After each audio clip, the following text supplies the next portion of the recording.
Good afternoon, everybody. It's nice to see you again. We're going to go ahead and start our programming.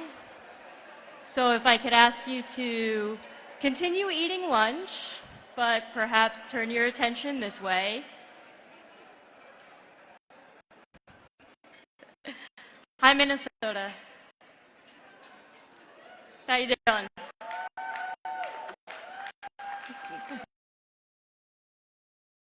For those of you who don't know me, I'm Radhika Singh. I'm with the National Legal Aid and Defender Association. I know I've said this to so many of you throughout the week, but thank you. Just thank you so much for being here. I know our partners at the ABA, we've talked about this so much, that just how moved we are that you've trusted us to come to our environment, to see each other, and we're just happy to be able to provide you this space. Awards plenary. I will remind you quickly of two amazing events we have tonight. One is drinks with our colleague and co-founder of the Equal Justice Conference, Don Saunders, down in the gallery.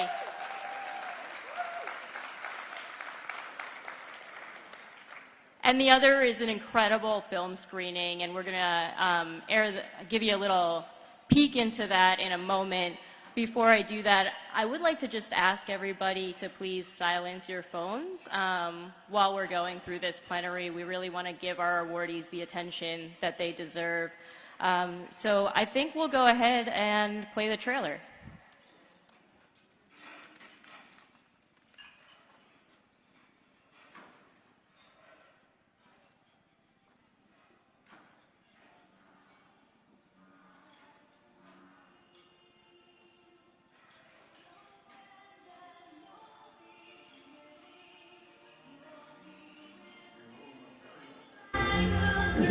Early morning.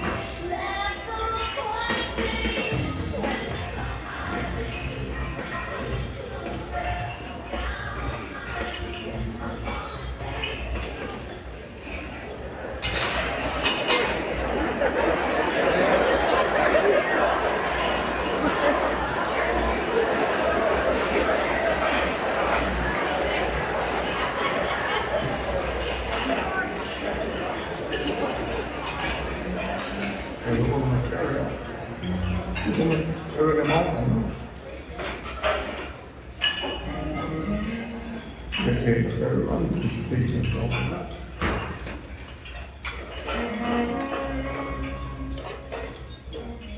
So when we get across the river, I let it say that system on the kitchen. He's attempting to break up a fight. He puts his hand on the white man. He can punch this man. That's illegal. The essence of the Southern System Association was total control. It was a totalitarian nation. Arrested landry filed charges on the element that you use for example for the rest of them.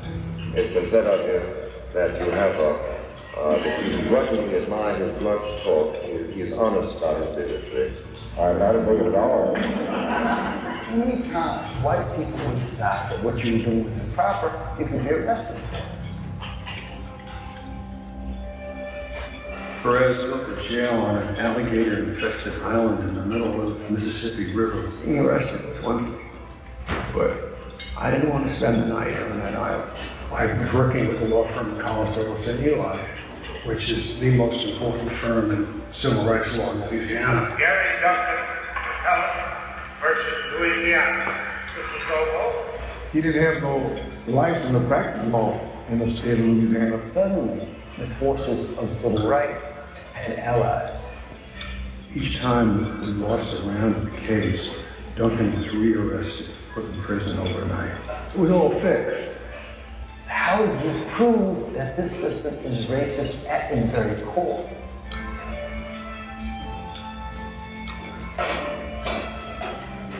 Plummer Pay wrote, if we must die, let it not be like hogs pinned in an inglorious spot.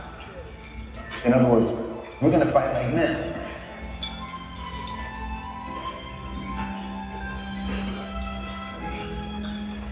I'm a doctor.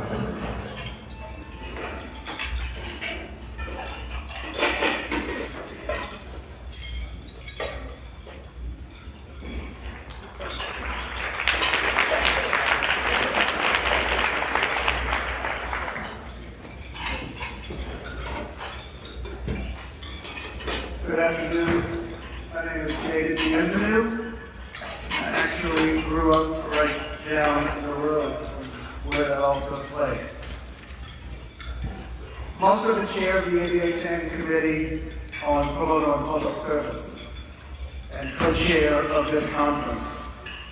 I hope you're all enjoying your time here in Minneapolis, enjoying the sessions that the conference is offering us, and had the opportunity to join the Minneapolis Host Committee last night for a pretty incredible reception. I have to say that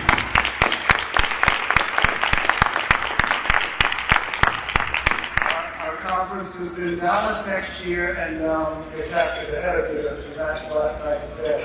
Thank all of you on the Minnesota Host Committee, and also all of you who told stories at the Story Slam as well. And I have the great pleasure, the great opportunity to introduce our keynote speaker today, Reginald Turner of Detroit, Michigan. Reginald Turner is the president of the American Bar Association. He is a lawyer with Clark Hill in Detroit. He's an accomplished litigator, governmental affairs advocate, and strategic advisor. Reggie is past president of the National Bar Association and the State Bar of Michigan. He has served as chair of the ABA Commission on Racial and Ethnic Diversity in the Profession and the ABA Commission on the lawyer's role in assuring every child a quality education. In the ABA House of Delegates, he served as the state delegate for Michigan, as chair of the Rules and Calendar Committee, the Committee on Issues of Concern to the Profession, and the Committee on Credentials and Admission. In addition to his numerous presidential, gubernatorial, mayoral, and county executive appointments, Mr. Turner served as a White House Fellow, as an aide to Housing and Urban Development Secretary Henry Cisneros during the Clinton administration, and represented Detroit Mayor Dennis Archer on the Detroit Board of Education. In 2003, Governor Jennifer Granholm appointed him to the Michigan State Board of Education, and he won re-election statewide for that position for a full term in 2006. A self-described serial volunteer, Reggie's volunteerism began very early in life, at age 7 following the race riot in Detroit, when his family participated in a project called Focus Hope. He has carried that experience with him throughout his life as he works to ensure that access to justice and diversity and inclusion are addressed by the organizations to which he contributes his time and talents. Reggie earned his bachelor's degree at Wayne State University and his law degree at the University of Michigan Law School. His dedication to public service, giving back, and improvement of our profession is remarkable. We are honored to have him serve as the current president of the American Bar Association, and we are honored to have him here with us today.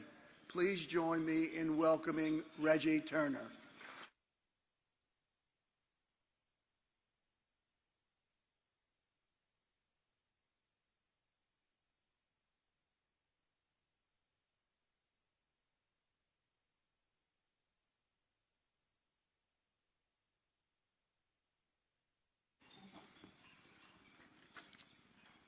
You all look great. It's so wonderful to be in person today with our colleagues, as I know we have all missed over the course of the last couple of years. And so I'm just taking in the look of this room. And I want you all to give yourselves a round of applause for being here and being involved in the ABA.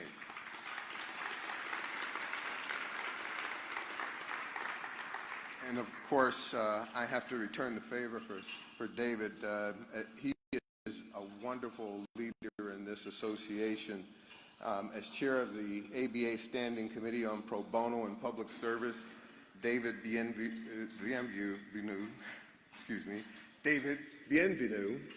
provides critical leadership with our outstanding members and staff for the ABA's Pro Bono initiatives, including the annual Equal Justice Conference.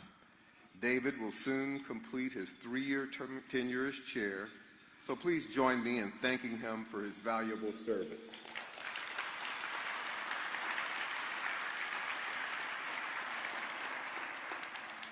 he, is, I'm pleased to recognize another remarkable leader who's here with us, and that's April Frazier Kamara, the president and CEO of our co-sponsoring organization, the Legal Aid and Defender Association. April recently served as chair of the ABA's Criminal Justice Section, a powerhouse within the ABA that provides valuable substance to our considerable advocacy on criminal justice system and its reform. In recent years, we've advocated before Congress to eliminate racial and ethnic bias in the criminal justice system, to decrease our nation's over-reliance on criminal fines and fees that disproportionately affect people of color and those in poverty. And we want to reduce the impact of collateral consequences of criminal convictions, particularly those that limit eligibility for housing, employment, and life-sustaining assistance programs. We're pleased that April continues to be a partner with us on access to justice issues. Thank you, April, for your leadership.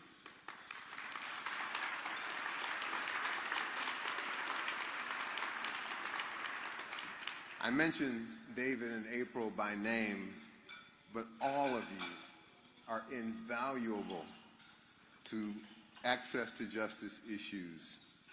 That's why it's important for me to be here, and it's especially gratifying to be able to see this magnificent group in person. Thank you all for being here, not only to improve your already considerable skills and add to the insights to nurture, build, and strengthen community around legal aid and pro bono. Each of you, whatever your role, improves someone's life every single day. I came to appreciate that when I was a law student at the University of Michigan. For my first pro bono experience, I worked on landlord, tenant, and housing cases, helping people to remain in their places of living as they were in danger of eviction for a variety of reasons, lack of resources or problems with their landlords. So making a commitment to the part of the oath that I find to be most important has been part of my career. And of course, that part of the oath is the part that says, I shall never reject from any consideration personal to myself the cause of the defenseless or delay anyone's cause for lucre or malice. And I know that the people in this room are dedicated to that part of the oath. You're dedicated to the full oath, but you have a very, very important role in access to justice, and I salute you. The American Bar Association has broadened my world as no other opportunity has.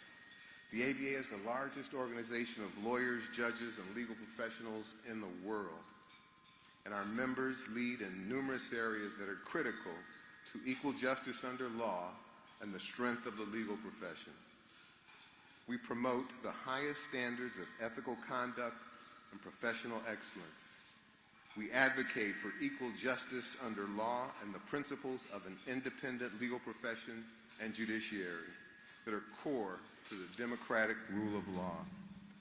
We serve our members through educational programming, publications on the latest developments in numerous practice areas, and opportunities to connect with colleagues and lead our profession on issues of law and justice with like-minded lawyers across the country and the world.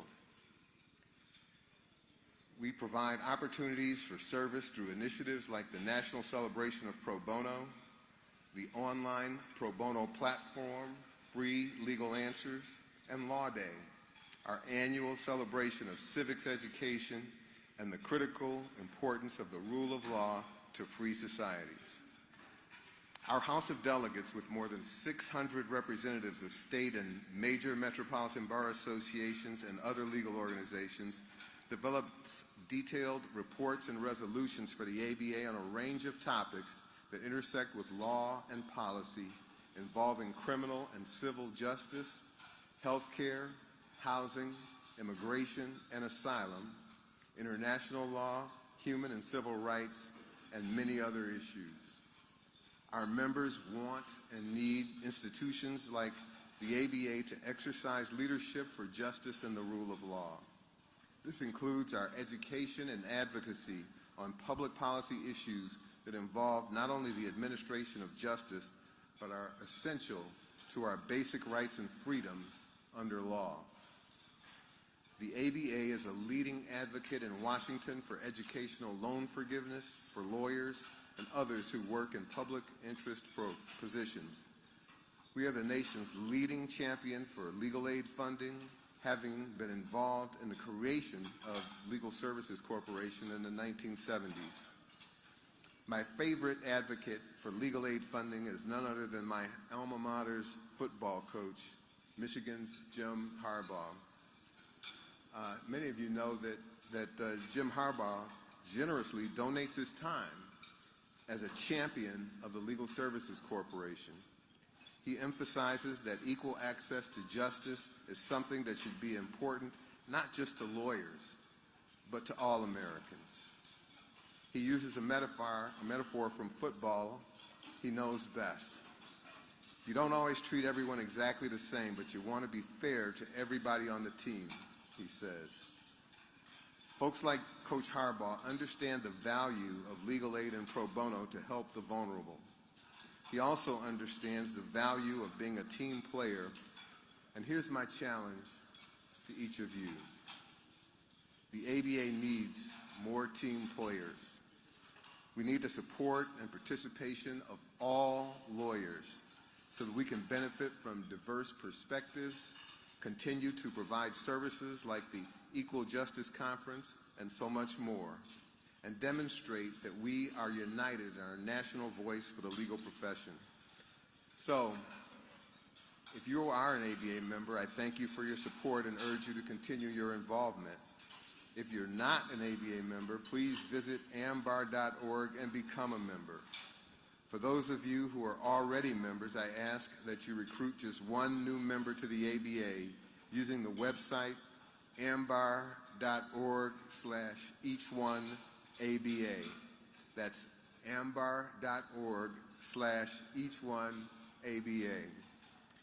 Even more important, we hope all of you get involved and provide your leadership on the issues that contribute to the ABA as the largest, most diverse, and most prominent lawyers organization in the country. You all make a difference, not only for those you serve, but for advancing equal justice under the rule of law. The American Bar Association is indebted to you, and we need all of you more than ever to be on our team so we can fulfill our role and promise as the voice of justice in our nation's legal profession. Thank you for all you do, and my best wishes to you for a fulfilling and rewarding time here.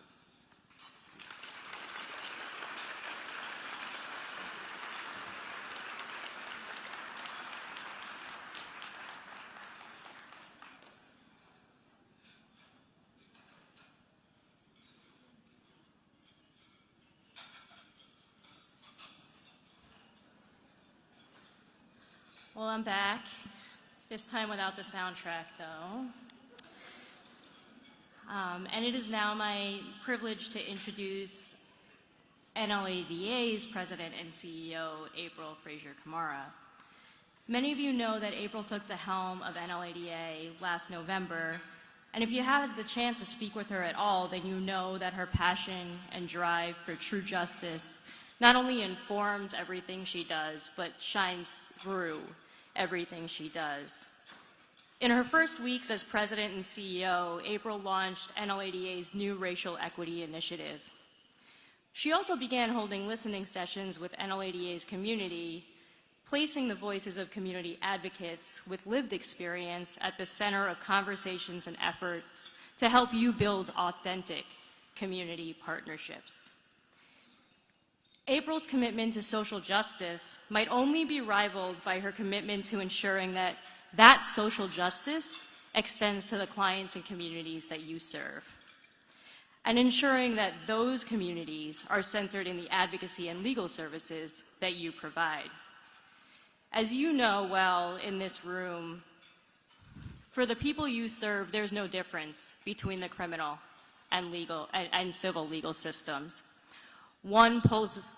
Issues in one pulls another person into issues in another, and the cycles of poverty keep people trapped in those systems.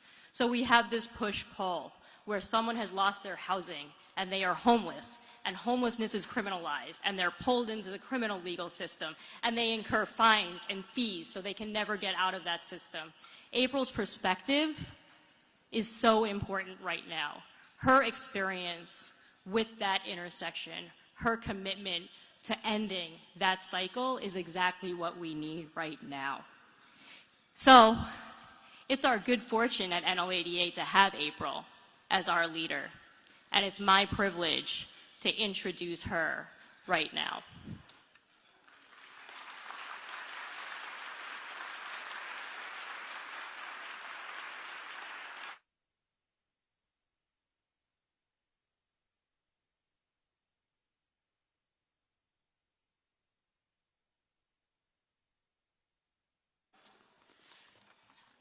First, I want to say thank you to Radhika for such a kind introduction.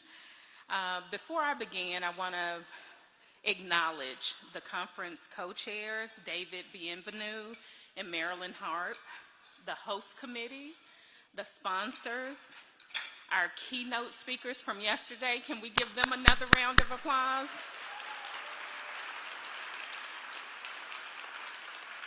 Senator Amy Klobuchar, Supreme Court Justice Ann McCaig, and Lieutenant Governor Peggy Flanagan. So let me just say, Justice McCaig encouraged me to kind of free flow this morning, so it'll be a bit of both. But she was so inspiring as such an authentic and transformational leader in our community. But definitely last but not least, I want to say thank you to the NLADA staff, led by Radhika Singh, and the ABA staff, led by Sheryl Zielinski.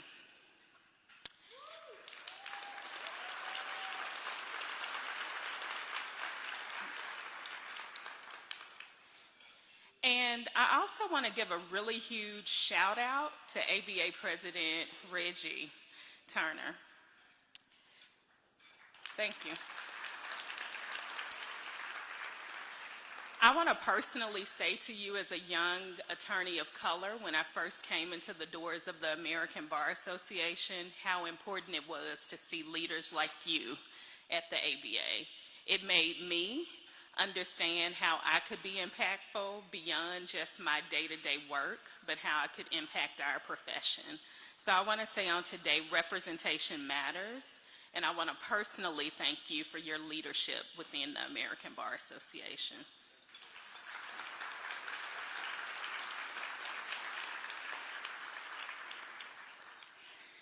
So similar to Reggie, I wanted to pause for a second and just take in this moment. Because if you're like me, if it's anything that we've learned over the last few years, is really the importance of stopping and taking in the moment.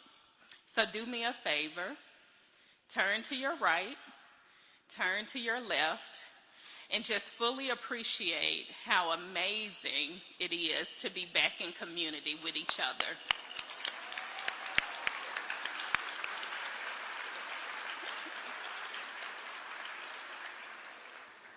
I joked with someone yesterday and said this week has been like heaven on earth for extroverts like me. It has fueled me, it has re-energized me, and it has been such a blessing. And I also want to say personally thank you to everyone who has shown me such a warm welcome to being a part of this amazing community. Thank you for every introduction, thank you for every hug, and thank you for every word of encouragement. I truly appreciate it. So over the last years, our work to advance equal justice and equity in this country has not stopped. Am I the only one hearing feedback? Is it just me? Okay. Despite the pandemic, we have continued our work. We have worked virtually together. We have thought of new and creative ways to attack new areas of law that have been brought to us from COVID-19. And we have organized, because we all know the statistics on poverty and access to justice. We know that more than 60 million Americans live below the poverty line. And we also know from the most recent report from LSC Justice Gap report that at LSC-funded organizations, 71% of the problems that are identified each and every day in civil legal services remain unmet. And if one really wants to know how justice is administered in our country, James Baldwin reminds us that one should not ask judges and lawyers and who he referred to as the protected class of many of us who live in the middle class, but one should ask those who are unprotected. We should ask them and listen to their testimonies. And I want to say thank you to each of you, because I know as a former public defender that you listen every single day. You hear the stories. You work on behalf of those who are farthest away from power and resources in our country. So whether we call it access to justice, the justice gap, or unequal justice, it comes down to one very simple fact, that it is too many people in our country who cannot get the legal help they need in order to thrive and be healthy and whole in their communities. And as we work on developing solutions to this overwhelming need in our communities, we have to also recognize that we are doing this work in very unsettled times. 2 years ago today, in the beautiful month of May, an unsettling event prompted an unprecedented response. George Floyd was killed in this very city by a white police officer, Derek Chauvin, who literally knelt on his neck for 10 minutes until the very life escaped his body. And for many of us, African Americans and people of color, we have long complained of the discriminatory treatment that we know results in fatal results in our community. But Floyd's death proved an inflection point in our country. Across the country, many Americans said enough. Now we understand. We see and we admit that racism poisons our democracy, and we want it to end. And so the protests that began in this very city of Minneapolis spread across all 50 states and around the world. And it also prompted us at NLADA to take a very serious look on how we were addressing racial equity in our pursuit for access to justice. Over the last 2 years, we've been laser focused on looking at ways to center racial equity in the work that we do. Because we understand that without racial justice, there can be no true access, equal access to justice. And our democracy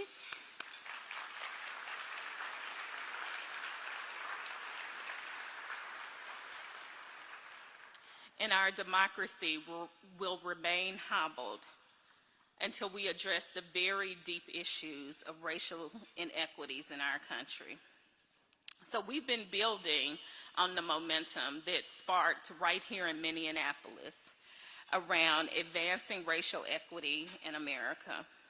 And through our campaign, we are bringing together the collective power of our community, the directly impacted community, defenders, civil legal aid, private and corporate partners, to really center racial equity in how we help low-income people in need of services in our country.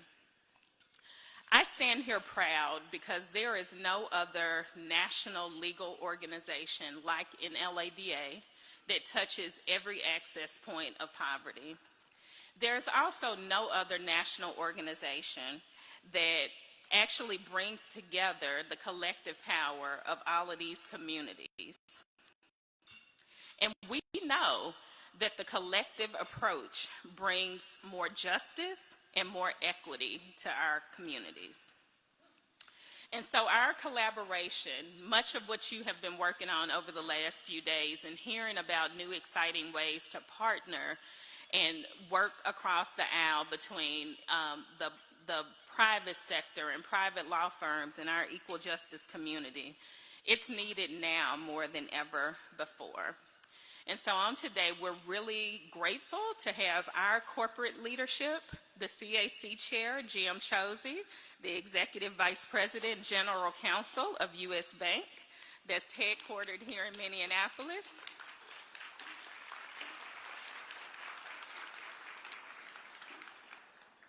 GM operations also have a very important role to play in advancing equity in our country.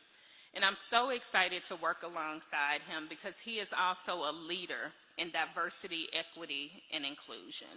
And he shares our values around racial equity. And our corporate community has been such a major partner to us in advocating for funding for LSC over the years. Over 200 general counsels from companies across America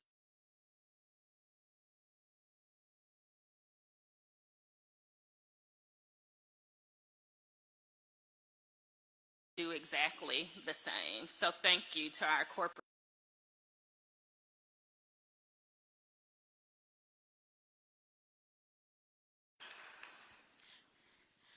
So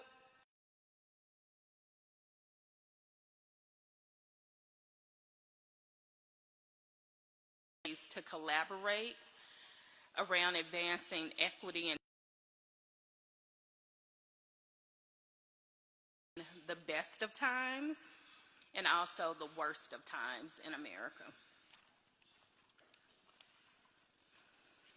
While our community is working hard to advance equity and justice, we must also be reminded of the possible threats to our constitutional rights and individual liberties that may come from the very institutions that were created to protect them. The court draft opinion is beyond troubling to me and so many others in this room. It can impact the lives and choices of thousands of women and disproportionately impact low income and communities of color and their families. So as we deal with that reality, that happens in contrast to a few weeks earlier when the NLADA community, we celebrated Justice Ketanji Brown Jackson.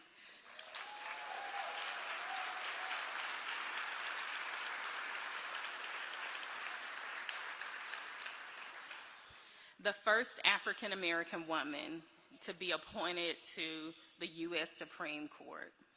And she's a member of our community.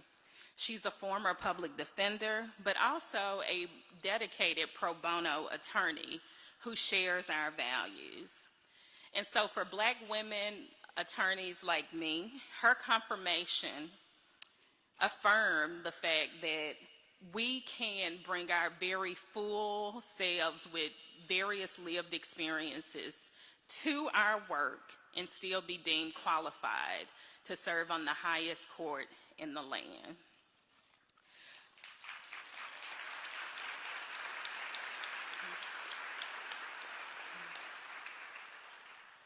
So while I'm so encouraged by the confirmation of Justice Jackson, because I believe that not only is she our history, but she also represents the future of America.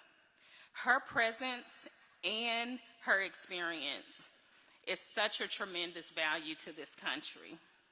But I want to close by reminding each of you that we are indeed in a period of a struggle in America for what some people refer to as our better angels. And it is going to take all of our might and all of our dedication in order to win this battle, to make sure that the values that we hold so dear ultimately are sustained in America. And not just sustained, but actually realized for so many people who you work on behalf of each and every day. So I hope that this week was inspiring to you. I hope that you were able to meet new people and build community and make connections, because we know that the road ahead is going to take a new level of commitment and a new level of collaboration that we have never engaged in before. And I hope you walk away encouraged in knowing that NLADA, each and every day, we are fighting on behalf of this community and all Americans who do not have true access to justice in America. So again, thank you and enjoy the conference.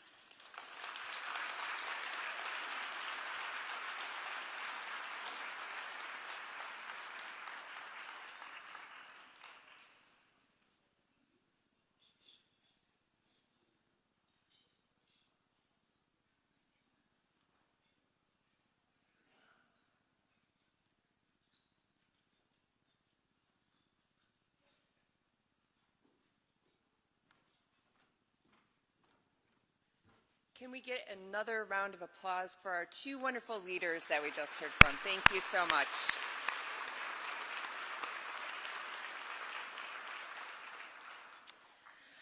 For those of you who may not have met me yet or seen me yesterday, I'm Sheryl Zielinski, Counsel to the Standing Committee on Pro Bono and Public Service. And it is now my pleasure to introduce Scott Wiley, the President of the National Association of Pro Bono Professionals, to present their award. Scott.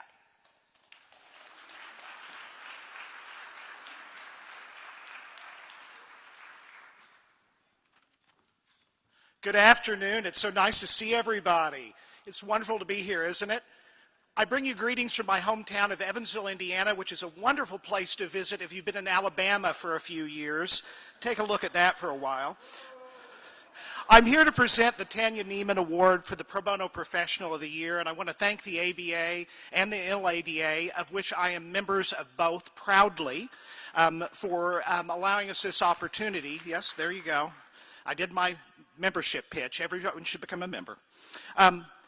I want to start out today with a bit of privilege, however. Last year, we were virtual, as many of you know, and many of you were on those Zoom calls with us. I hate Zoom.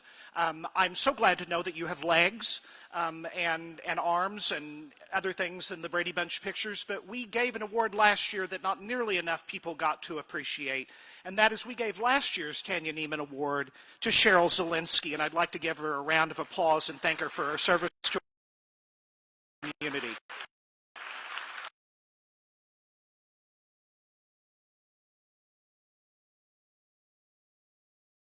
Who have been here for 30 or more years, Tanya Neiman represented one of the early pioneers, and I'm looking at Don, who is nodding with me, one of the early pioneers of the pro bono movement in the United States.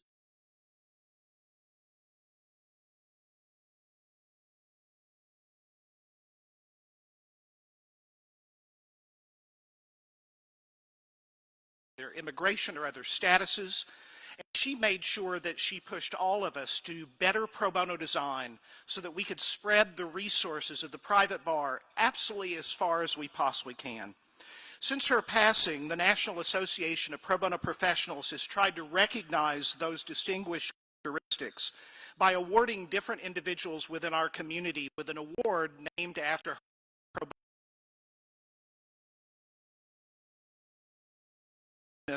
But after that, we have looked for other ways to recognize people, and as pro bono managers, we recognize the importance of the law firm partners And I am so proud, by the way, when you see the scroll during the time today, the number of large law firms that are supporting our work here today. Those partners are so important to our ability to provide those services to low-income individuals that otherwise would not receive justice. The people in those firms often serve as our point of contact to help us place challenging cases. The person who finds the sponsorship for the table and our professional who helps push our programs to new levels of success. I run a statewide pro bono program in the state of Indiana, and I know how important our private attorney firm partners are. And while we would like to thank all of them and all of those of you in this room who represent that part of our community, we're here today to honor a very special one of those people, and that is Minneapolis's own Kelly Targis from Frazier Drinker. I'd like to invite her to the stage. By the way, if you have the opportunity, Kelly, you got to come up. You know, if you did the event last night, I humbly have to say, I believe this is my 31st conference, including the predecessor ABA Pro Bono Conference. And it was without question, I apologize to all my colleagues who've hosted this event in the years, that was the best darn party that we've had in a very long time. And I know she was very involved with that, especially the story-making point. Kelly oversees the pro bono work of her firm, which is a big national law firm. She's brought all kinds of resources to us in the state of Indiana and here in Minnesota. And we wanted to have the opportunity to recognize that part of our partnership, which are those private law firm people that with a passion, like David, that with a passion make sure that their firms are engaged and help the low-income communities that we all try to serve. So please join me in giving a great big ABA and NLADA welcome to Kelly Targis.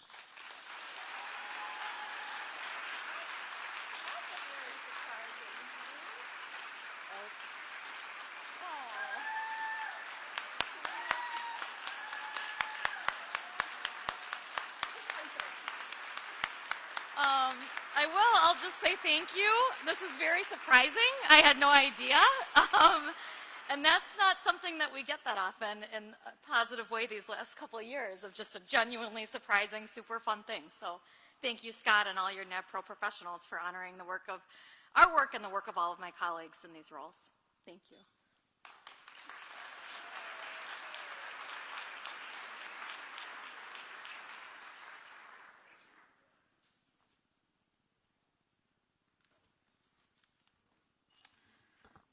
Congratulations, Kelly. I'm Don Saunders with the National Legal Aid and Defender Association. 24 years ago, when NLADA met with the leaders of the ABA to conceptualize a joint conference on equal justice, we realized that the preeminent reasons to bring together our various communities were partnership and innovation. Partnership to unleash the potential held by working together to address injustice in the United States, and innovation to allow our chronically under-resourced system to greatly expand its reach and its impact. Partners, in recognition of that second goal, NLADA created the Innovations in Equal Justice Award to honor the amazing creativity that exists within the constituent groups of the ABA and NLADA. Little did we realize at that time that we were at the dawn of a historic explosion of technology and opportunity. Many of the previous 23 recipients of that award are with us today, and what stories they have to tell. Like so many others this afternoon, it's so great to be back together again. And I think we all feel that energy and invigoration to see our friends and colleagues again. However, in that time that we've been apart, we have lost some true giants in our field. You know many of them in your local systems, and it's certainly true at the national level. One of those giants was Nan Heald, the director for over 30 years of Pine Tree Legal Assistance, the statewide legal aid provider in Maine. Many in this room knew and loved Nan dearly. We certainly did at NLADA. To us and to our leadership, Nan personified the very ideal of innovation in the pursuit of equal justice. In recognition of her career and her dazzling legacy, NLADA has decided to dedicate the Innovations in Equal Justice Award to the memory of Nan Heald. It's a good thing that Radhika and Sheryl have limited my time, because I could talk about Nan all day and the accomplishment of her and her beloved colleagues at Pine Tree.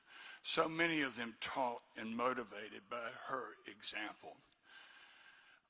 Just a few highlights. The first thing I remember about Nan, I can't explain this if you've never been to Block Island, Rhode Island, but we were going to a meeting in a nor'easter, at least for me, what had passed as a nor'easter. And Hugh Calkins, one of the first recipients of this award, I'll never forget, he was getting onto the ferry with one of those big old cathode ray monitor computer things, remember the mid-90s? And he and Nan were coming out there to a meeting of the project directors of the New England region to tell them about this weird new thing called the World Wide Web. At that time, those of us, at least in legal aid, we were so grateful when our partners in big law firms would invite us to their office to use the miracle of the fax machine. That was, some of you remember those days. Well, Nan and Pine Tree took us from there. They led us down the road to where the legal aid community really was one of the most creative and innovative sectors in the whole profession in figuring out how to use the internet and use it effectively to expand our reach and impact. I mean, if you've seen they did, and that was both Nan and her colleagues at NLADA. I'm sorry, at Pine Tree. Nan was also one of the innovators and creators of the concept of medical legal partnerships.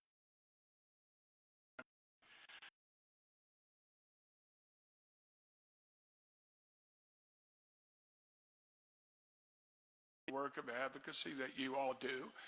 Nan was essential to that and creative in doing that. Nan brought to our community a commitment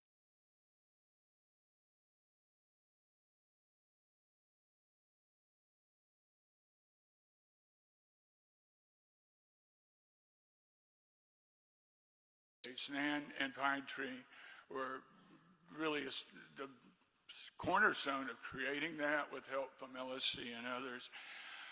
Nan was also a fierce advocate on behalf of women veterans who were victims of sexual assault. Later in her career, she was just aghast at the way women and people of color were treated in the legal system in Maine. They were not respected as they should have been. They were made to feel like they were not able to step up, like April was talking about, and represent our community effectively.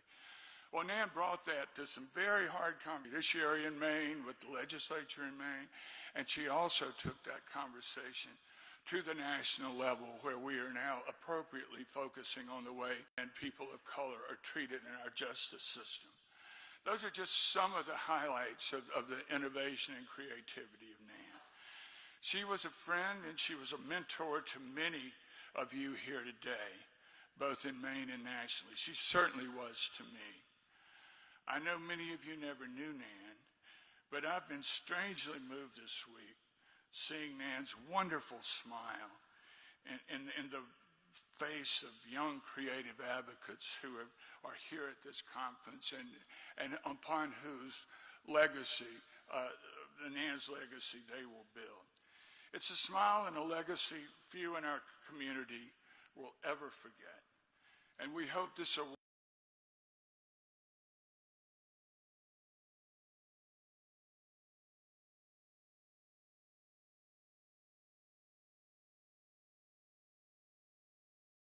of Michigan Legal Help, as well as the NLADA Technology section. Ange will be presenting the first Nan Healed Innovations in Equal Justice Award.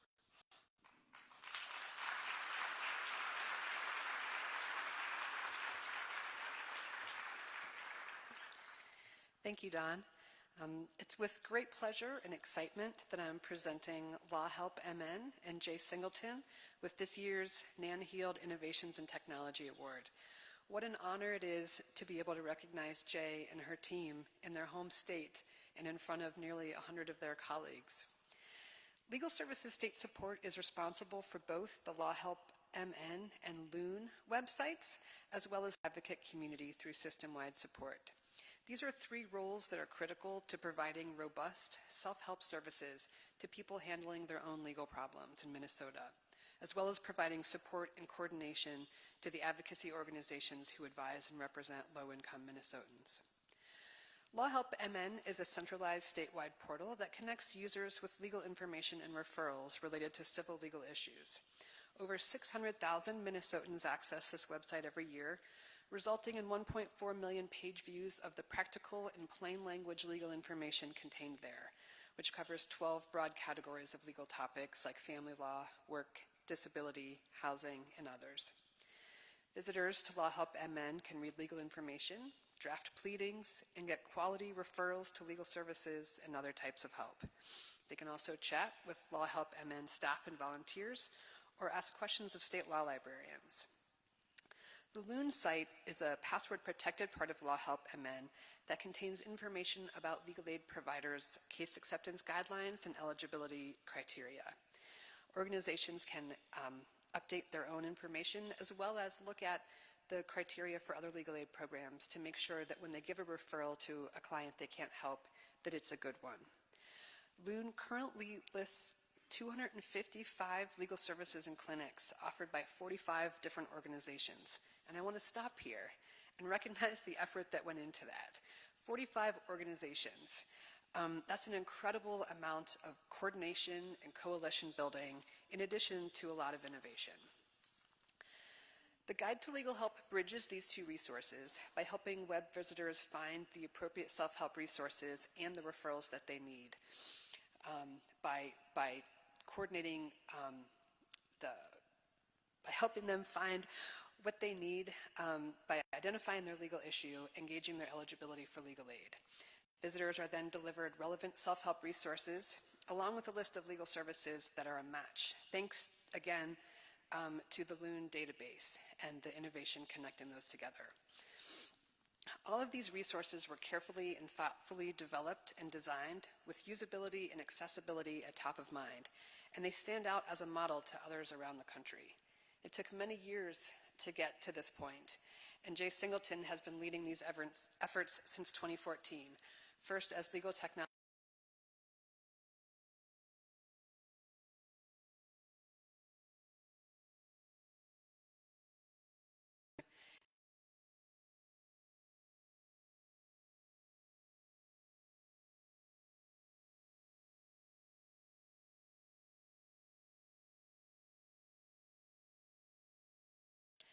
many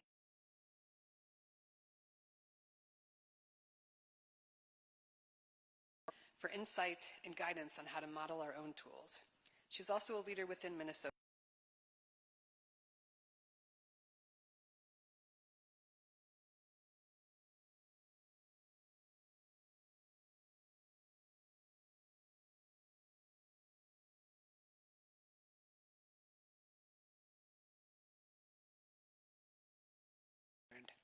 Contributing to the work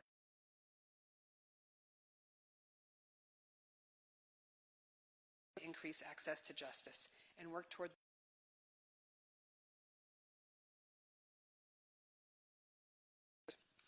I'm so happy to be able to present the inaugural vision, creativity, and leadership in increasing access.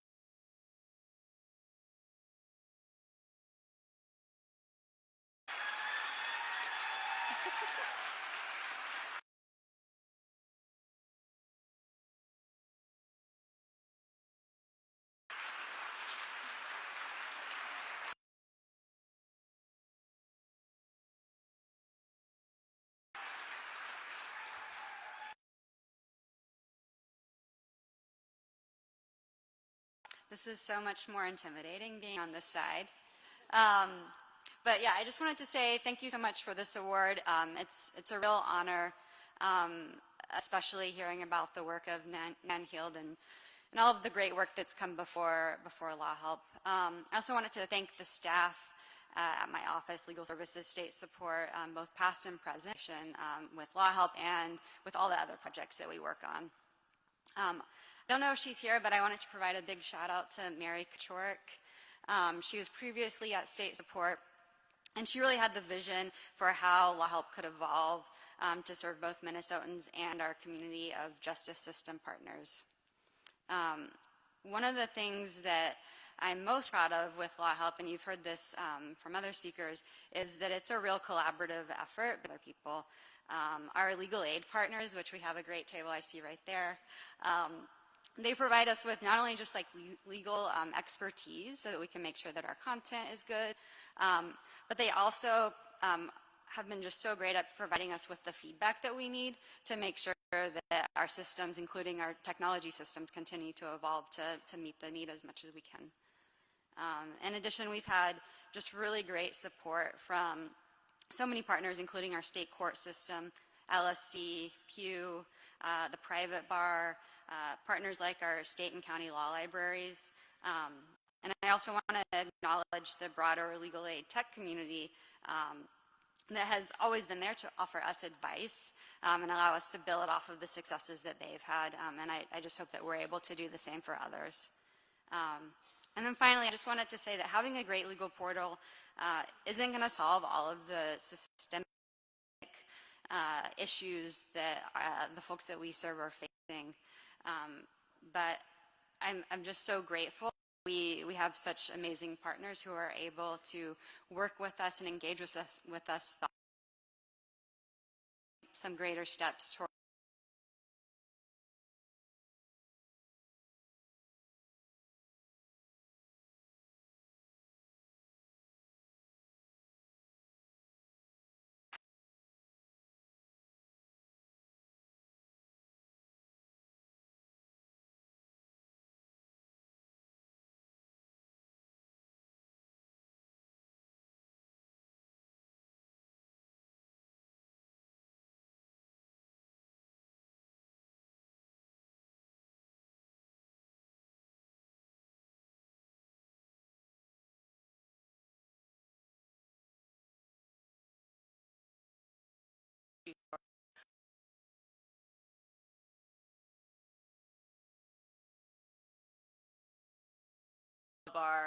of our policies and protocols that we've put in place. And so as of course we've been eating and drinking here, but as we return to our sessions, please continue to be mindful and cautious so that we can continue to have this event and host this event and everyone can feel comfortable and enjoy each other the way we need to.